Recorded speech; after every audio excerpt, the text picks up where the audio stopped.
বিকেল হলেই মন চায় চটপটা কিছু খেতে। চলুন আজকে একটু চটপটি রান্না করি। চটপটিতে লবণ দিয়ে বসিয়ে দিয়েছি সেদ্ধ করতে।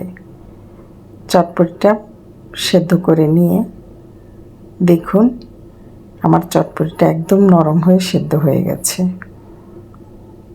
এখন একটা হাঁড়িতে কিছু পেঁয়াজ, একটু তেল দিয়ে, সামান্য পানি দিয়ে, হলুদের গুঁড়া, মরিচের গুঁড়া এবং টালা ধনিয়ার গুঁড়া দিয়ে দেব।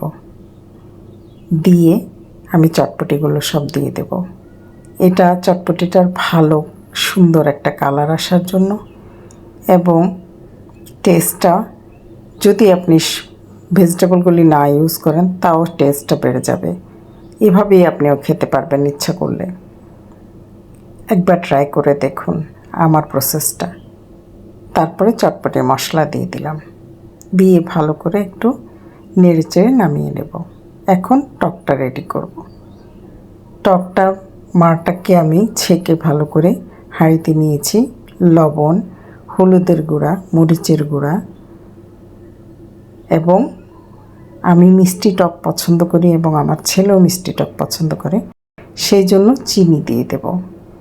আমি এখানে 50 গ্রাম তেঁতুলের মধ্যে 5 টেবিল চামচ চিনি দিয়েছি। আপনারা আপনাদের পছন্দ অনুযায়ী টক বেশি বা কম করে নিতে পারেন। একটু চিলি ফ্লেক্স আর ভাজা ধনিয়া দিয়ে নামিয়ে নেব। আমার সব কিছু এখন রেডি করে নিলাম। আলু সেদ্ধ করে নিয়েছি, চটপটিতে আলুটা মিশিয়ে দিলাম।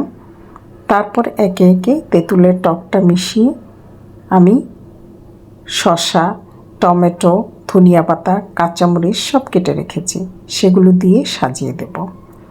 দেখুন আমি কিভাবে সাজিয়ে দিচ্ছি। আমার ইয়ামি, জিভে জল আসা চটপটি রেডি। আমার প্রসেসটা একবার ট্রাই করে দেখুন।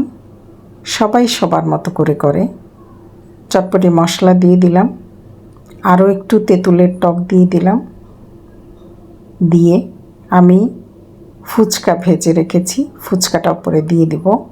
ডিম সেদ্ধ করে রেখেছি, ডিমটাও দিয়ে দেব, ঝুরি করা ডিমটা দিয়ে আমার চটপটিটা রেডি টু সার্ভ।